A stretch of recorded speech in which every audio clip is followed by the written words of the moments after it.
ಎಲ್ರಿಗೂ ನಮಸ್ಕಾರ, ಶುಭ ಸಂಜೆ. ಏನು ಹೇಳಬೇಕು ನಿಜವಾಗ್ಲೂ ಗೊತ್ತಾಗ್ತಾ ಇಲ್ಲ. ಅಲ್ಲ, ಯಾಕಂತಂದರೆ ಸಾಕಷ್ಟು ವಿಷಯಗಳಿದ್ದಾವೆ, ಸಾಕಷ್ಟು ವಿಚಾರದಲ್ಲಿ, ಸಾಕಷ್ಟು ವಿಭಾಗದಲ್ಲಿ ಸಾಕಷ್ಟು ವಿಷಯಗಳು ಮಾತಾಡುವಂಥದ್ದು ಇದೆ ಈ ಸಿನಿಮಾ ಬಗ್ಗೆ. ಎಲ್ಲರೂ ಹೇಳಿದ ಹಾಗೆ ಮಾತಾಡ್ತಾ ಹೋದರೆ ಇದು ಮುಗಿಯದ ಕಥೆ. ಸರಳಾ ಸುಬ್ಬರಾವ್ ವೇದಿಕೆ ಮೇಲೆ ನಿಂತ್ಕೊಂಡು ಒಬ್ಬರ ಬಗ್ಗೆ ಒಬ್ಬರು ನಾವು ಪ್ರಶಂಸೆ ಮಾಡ್ತಾ ಹೋದರೆ, ಅವರವರ ಕ್ಷೇತ್ರದಲ್ಲಿ ಅವರ ನಿಪುಣತೆ ಬಗ್ಗೆ ನಾವು ಮಾತಾಡ್ತಾ ಹೋದರೆ ಅದು ಯಾವತ್ತಿಗೂ ಮುಗಿಯಲ್ಲ.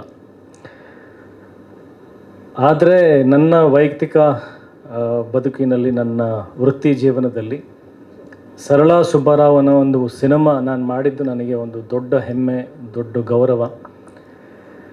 ಇದು ಒಂದು ಸುವರ್ಣ ಯುಗ ಅಂತ ಏನಿತ್ತು ನಮ್ಮ ಇಡೀ ಭಾರತ ಚಿತ್ರರಂಗದ್ದು, ಆ ಸುವರ್ಣ ಯುಗಕ್ಕೆ ಒಂದು ಟ್ರಿಬ್ಯೂಟ್ ಸರಳಾ ಸುಬ್ಬರಾವ್ ಅಂತ ಹೇಳಕ್ಕೆ ಇಷ್ಟಪಡ್ತೀನಿ.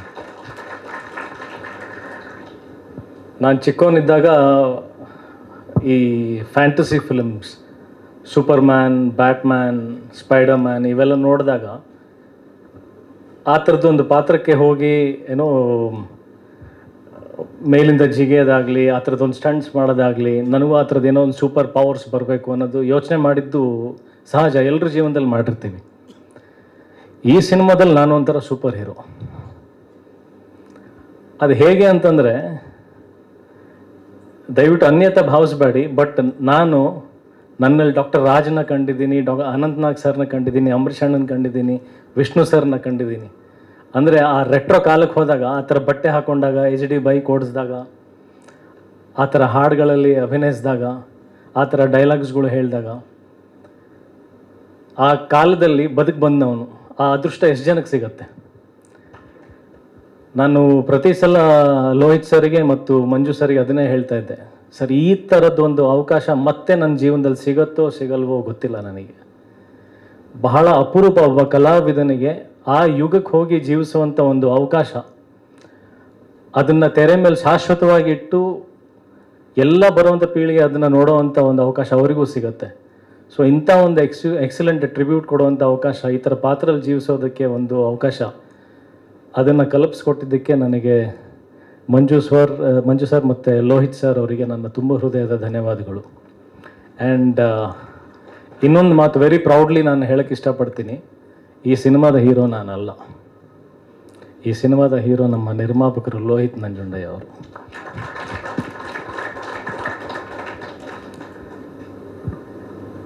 ನಾನು ಯುದ್ಧಕಾಂಡ ಸಿನಿಮಾ ನಿರ್ಮಾಣ ಮಾಡಿದಾಗಲೂ ಕೂಡ ನನಗಾದಂಥ ಅನುಭವ, ಸಾಕಷ್ಟು ಜನ ನಿರ್ಮಾಪಕರಿಗೆ ನಾನು ಅಪ್ರೋಚ್ ಆಗಿದ್ದೆ, ಒಂದು ಕಂಟೆಂಟ್ ಓರಿಯೆಂಟೆಡ್ ಸಿನಿಮಾಗಳನ್ನು ಮಾಡೋಣ, ಈ ಥರದ್ದೊಂದು ಕಥೆಗಳನ್ನು ಸಿನಿಮಾ ತೆರೆ ಮೇಲೆ ತರುವಂಥ ಪ್ರಯತ್ನಗಳನ್ನ ಮಾಡೋಣ. ಯಾಕಂದರೆ ನಾವು ಬೇರೆ ಬೇರೆ ಭಾಷೆದಲ್ಲಿ ನೋಡ್ತೀವಿ, Malayalam cinema, Telugu cinema, Tamil cinema ಎಲ್ಲದರೂ ಕಂಟೆಂಟ್ ಮಾಡ್ತಾರೆ, ನಮ್ಮದ್ರಲ್ಲಿ ಯಾಕೆ ಬರ್ತಾ ಇಲ್ಲ ಅಂತ ಪ್ರಶ್ನೆಗಳು. ಆ ಥರ ಪ್ರಶ್ನೆಗಳು ನಾನು ಸ್ವಯಂ ಹಾಕ್ಕೊಂಡು ಯುದ್ಧಕಾಂಡ ಪ್ರಾರಂಭ ಮಾಡೋಕ್ಕೆ ಹೊರಟಿದ್ದು. ಅದೇ ಥರದ್ದು ಒಂದು ಸಾಹಸ ಪ್ಯಾರಲಲ್ಲಿ, ಅದೇ ಜೊತೆಲಿ ಸಮ ಕಾಲದಲ್ಲೇ, ಅಂದರೆ ಸರಳಾ ಸುಬ್ಬರಾವ್ ಮತ್ತು ಯುದ್ಧಕಾಂಡ ಒಟ್ಟಿಗೆ ನಡೀತಾ ಇತ್ತು. ನನಗೆ ಒಂದು ದುಪ್ಪಟ್ಟು ಬಲ, ಆನೆ ಬಲ ಏನಂತಂದರೆ, ನಂತರನೇ ಆಲೋಚನೆ ಮಾಡೋ ಇನ್ನೊಬ್ಬ ನಿರ್ಮಾಪಕ ಇದ್ದಾನೆ. ಮುಂದೆ ಹೆಂಗೆ ಹಣ ಗಳಿಸ್ತೀನಿ, ಇದು ಪ್ರೇಕ್ಷಕರಿಗೆ ಹೆಂಗೆ ಇಷ್ಟ ಆಗುತ್ತೆ, ಕಮರ್ಷಿಯಲ್ ವ್ಯಾಲ್ಯೂಸ್ ಏನಿದೆ, ಎಷ್ಟು ಆ್ಯಕ್ಷನ್ ಇಟ್ಟಿದ್ದೀನಿ, ಏನೇನು ಆ ಥರದ ಕಮರ್ಷಿಯಲ್ ವ್ಯಾಲ್ಯೂಸ್ ಅಲ್ಲದೆ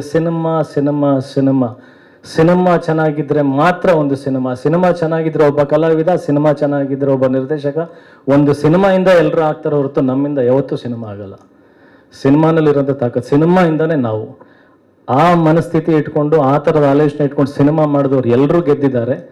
ಆ್ಯಂಡ್ ಯಾರೋ ಹೇಳಿದರು, ಐ ಥಿಂಕ್ ನೀವು ಹೇಳಿದರೆ, ಯುದ್ಧಕಾಂಡಕ್ಕಿಂತ ಜಾಸ್ತಿ ಗೆಲ್ಲಬೇಕು ಅಂತ, 10 ಪಟ್ಟು ಚೆನ್ನಾಗಾಗಬೇಕು ಅಂತ ಲೋಹಿತ್ ಸರಿಗೆ.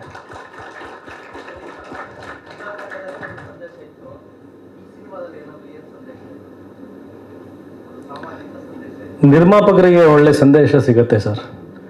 ಚಿತ್ರರಂಗದ ನಿರ್ಮಾಪಕರಿಗೆ ನಾನು ಈಗಾಗಲೇ ಹೇಳಿದ್ನಲ್ಲ, ಸಿನಿಮಾ ಮಾಡೋ ಉದ್ದೇಶ ಬದಲಾವಣೆ ಆಗಬೇಕು, ಅದು ಸಂದೇಶ ನಿರ್ಮಾಪಕರಿಗೆ. ಸ್ಟಾರ್ ನಿಜ, ಒಬ್ಬ ಸಿನಿಮಾಗೊಂದು ಸ್ಟಾರ್ ಬಹಳ ಅಗತ್ಯ, ಅದರಲ್ಲಿ ಎರಡನೇ ಮಾತು ಅನ್ನೋದಿಲ್ಲ.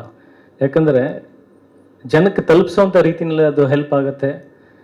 ಜನಕ್ಕೆ ಫಸ್ಟ್ 3 ದಿನ ಸಿನಿಮಾ ಚಿತ್ರರಂಗಕ್ಕೆ ಕರ್ಸೋದಕ್ಕೆ ಹೆಲ್ಪ್ ಆಗುತ್ತೆ. ಆದರೆ ಅದಾದಮೇಲೆ ಯಾರೇ ಇರಲಿ ಸಿನಿಮಾ ನಿಲ್ಲೋದು ಕಥೆ ಮೇಲೆ, ಸಿನಿಮಾ ರೀತಿಯಲ್ಲೇ ಮಾಡಿದಾಗಲೇ.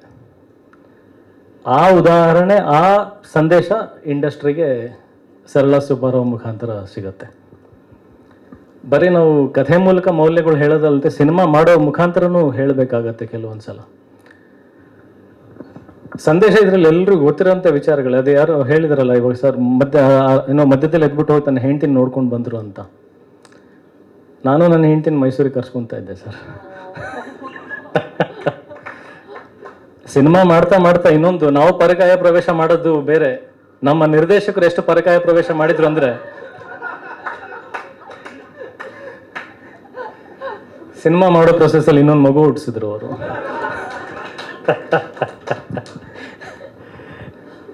And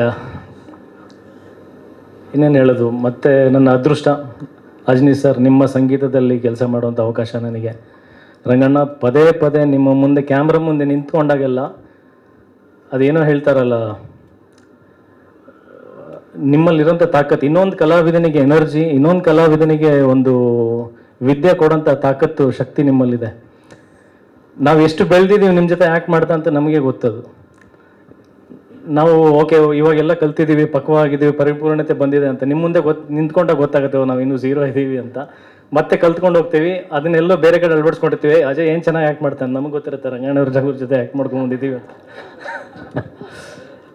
and Ramanakoppa sir, Shri, thank you for joining in this film. Chitkala ma'am, ನಮ್ಮ ವಿಜಯ್ ಚಂಡೂರ್ ಅವ್ರ ಬಗ್ಗೆ ಎಷ್ಟು ಹೇಳಿದ್ರು ಕಡಿಮೆ. ಅದ್ಭುತವಾದಂಥ ಕಲಾವಿದ. ನೀವೊಬ್ಬರೇ ಕೆಮಿಸ್ಟ್ರಿ ಅಲ್ಲ, ನಮ್ಮದು ಕೆಮಿಸ್ಟ್ರಿ ಎಲ್ಲರೂ ನೋಡಿದ್ರೆ ಇಲ್ಲಿ. ನೀವು ಪಾತ್ರ ಅಷ್ಟೇ ಕೆಮಿಸ್ಟ್ರಿ ಲೆಕ್ಚರರ್. ಸಿನಿಮಾ ನೋಡಿದ್ಮೇಲೆ ಸರ್ ಇನ್ನೊಂದು ಸಂದೇಶ ಸರ್, ಸಿನಿಮಾ ನೋಡಾದ್ಮೇಲೆ ನನ್ನಿಂದ ಕೆಮಿಸ್ಟ್ರಿ ಕಲ್ತ್ಕೊಂಡು ಇನ್ನೂ ಎಷ್ಟು ಮಕ್ಕಳು ಹುಡ್ತಾವೆ ಗೊತ್ತಿಲ್ಲ. ಆ್ಯಂಡ್ ಯಸ್, ನಮ್ಮ DOP Pradeep and Ranjith and DOP Pradeep, I am your fan. ನಿಮ್ಮ ಅಭಿಮಾನಿಗಳ ಸಂಘದ ಅಧ್ಯಕ್ಷ ನಾನು ಆಗ್ತೀನಿ. ಇನ್ನು ಮುಂದಿನ ಬರೋ ಕಾರ್ಯಕ್ರಮಗಳಲ್ಲಿ ಸಾಕಷ್ಟು ವಿಚಾರವನ್ನು ವಿಸ್ತಾರವಾಗಿ ಹೇಳುವಂಥದ್ದಿದೆ. ಈಗ ಸಮಯ ತುಂಬ ಕಳೆದು ಹೋಗಿರೋದ್ರಿಂದ ಅಫ್ಕೋರ್ಸ್ ಈ ಖುಷಿ ಸಂದರ್ಭ ಅಂದರೆ ಟೈಮ್ ತೊಗೊಳ್ತಾ ಇದೆ, ನಂಗೆ ಗೊತ್ತಾಗ್ತಾ ಇದೆ. ಸಾಕಷ್ಟು ಜನ ಮೀಡಿಯಾದವರು ಇಷ್ಟೊಂದು ಒಬ್ರನ್ನೊಬ್ರು ಹೊಗಳ್ತಾ ಇದ್ದಾರಂತ. ಅದು ನಮ್ಮಲ್ಲಿರ್ತಕ್ಕಂಥ ಅನ್ಯೋನ್ಯತೆ, ನಮ್ಮ ಬಾಂಧವ್ಯ. ಅಷ್ಟು ಸಮಯ, ಅಷ್ಟು ಕಾಲ ಸಿನಿಮಾ ಮೇಲೆ ಪ್ರೀತಿ ಇರೋದ್ರಿಂದಾನೇ ಕಳೆದು ಒಬ್ಬರ ಮೇಲೆ ಒಬ್ಬರು ಅಷ್ಟು ಪ್ರೀತಿ ಬಂದು ಹೊಗಳ್ತಾ ಇರೋದು. ಆ್ಯಂಡ್ ಸಾರಿ, ಅದನ್ನೇ ನಾನು ಮರ್ತು ಬಿಡ್ತೀನಿ. ಇಲ್ಲಿ ಅಮ್ಮ ಇದ್ದಾರೆ, ಮದನ್ ಮಾಸ್ಟರ್ ಮತ್ತು ಹರಿಣಿ ಅಮ್ಮ. ಸ್ವಂತ ತಂದೆ ತಾಯಿ ಥರನೇ ಅಷ್ಟು ಪ್ರೀತಿ ಕೊಡ್ತಾರೆ, ಅಷ್ಟು ಕೇರ್ ಮಾಡ್ತಾರೆ. ಸಿನಿಮಾ ತುಂಬ ಚೆನ್ನಾಗಾಗತ್ತೆ. ಯುದ್ಧಕಾಂಡ ಸಿನಿಮಾ ಮಾಡುವಾಗಲೂ ನಾನು ಪ್ರಚಾರಕ್ಕೆ ಕೂತ್ಕೊಂಡಾಗ ಹೇಳಿದ್ದೆ, ನಾನು ಸಿನಿಮಾ ಪ್ರಮೋಟ್ ಮಾಡೋಕ್ಕೆ ಬಂದರೆ ಆ ಸಿನಿಮಾನಲ್ಲಿ ತೂಕ ಇದ್ದರೆ ಮಾತ್ರ ನಿಜವಾಗ್ಲೂ ಪ್ರಾಮಾಣಿಕವಾಗಿ ಸಿನಿಮಾ ಚೆನ್ನಾಗಿದೆ ನೋಡಿ ಅಂತ ನಾನು ಹೇಳ್ತೀನಿ. ಈ ಸಿನಿಮಾ ಕೂಡ ಒಂದು ಅದ್ಭುತವಾದಂಥ ಪ್ರಯತ್ನಗಳು ಗೆಲ್ಲಬೇಕು. ಪ್ರಯತ್ನಗಳು ಯಾವತ್ತೂ ಸೋಲಬಾರದು. ಆ ಪ್ರಯತ್ನ ಗೆಲುವಿಗೆ ಈಗಾಗಲೇ ನೀವು ಮಾಧ್ಯಮದವರು ಅದ್ಭುತವಾದಂಥ ಒಂದು ಬೆಂಬಲವನ್ನು ಕೊಟ್ಟಿದ್ದೀರಾ ನನ್ನ ಯುದ್ಧಕಾಂಡ ಸಿನಿಮಾಗೆ. ನಿಮ್ಮಿಂದ ಯುದ್ಧಕಾಂಡ ಖಂಡಿತ ಸಾಧ್ಯವಾಗ್ತಾ ಇರಲಿಲ್ಲ. ನೀವು ಇಲ್ಲದೆ ಸಾಧ್ಯವಾಗ್ತಾ ಇರಲಿಲ್ಲ. ಅದು ನೀವು ಇದ್ದಿದ್ದಕ್ಕೆ ಅಷ್ಟು ದೊಡ್ಡ ಮಟ್ಟಕ್ಕೆ ಅದೆಲ್ಲರಿಗೂ ತಲುಪೋದಕ್ಕೆ ಸಾಧ್ಯ ಆಗಿದ್ದು. ಒಳ್ಳೆ ಸಿನಿಮಾ ಯಾವಾಗಲೂ ನೀವು ಬೆನ್ನು ತಟ್ಟಿದ್ದೀರಾ, ಕೈ ಹಿಡ್ತಿದ್ದೀರಾ. ಈ ಸಿನಿಮಾಗೂ ನಿಮ್ಮ ಆಶೀರ್ವಾದ ಇರುತ್ತೆ, ನಿಮ್ಮ ಪ್ರೀತಿ ಇರುತ್ತೆ. ಅದಕ್ಕೆ ಮುಂದೆ ಪ್ರೇಕ್ಷಕರು ಕೂಡ ಅದಕ್ಕೆ ಒಂದು ದೊಡ್ಡ ಬೆಂಬಲ ಕೊಡ್ತಾರೆ. ಆ್ಯಂಡ್ ಮತ್ತೊಮ್ಮೆ ಮಗದೊಮ್ಮೆ ಮನಸ್ಪೂರ್ವಕವಾಗಿ ಆ ಭಗವಂತನಲ್ಲಿ ಪ್ರಾರ್ಥನೆ ಮಾಡ್ಕೊಳ್ತೀನಿ, ಯುದ್ಧಕಾಂಡಕ್ಕಿಂತ 10 ಪಟ್ಟು ಸರಳ ಸುಬ್ಬಾರಾವ್ ಚೆನ್ನಾಗಿ ಆಗಬೇಕು. ಲೋಹಿತ್ ಸರ್ ಗೆಲ್ಲಬೇಕು.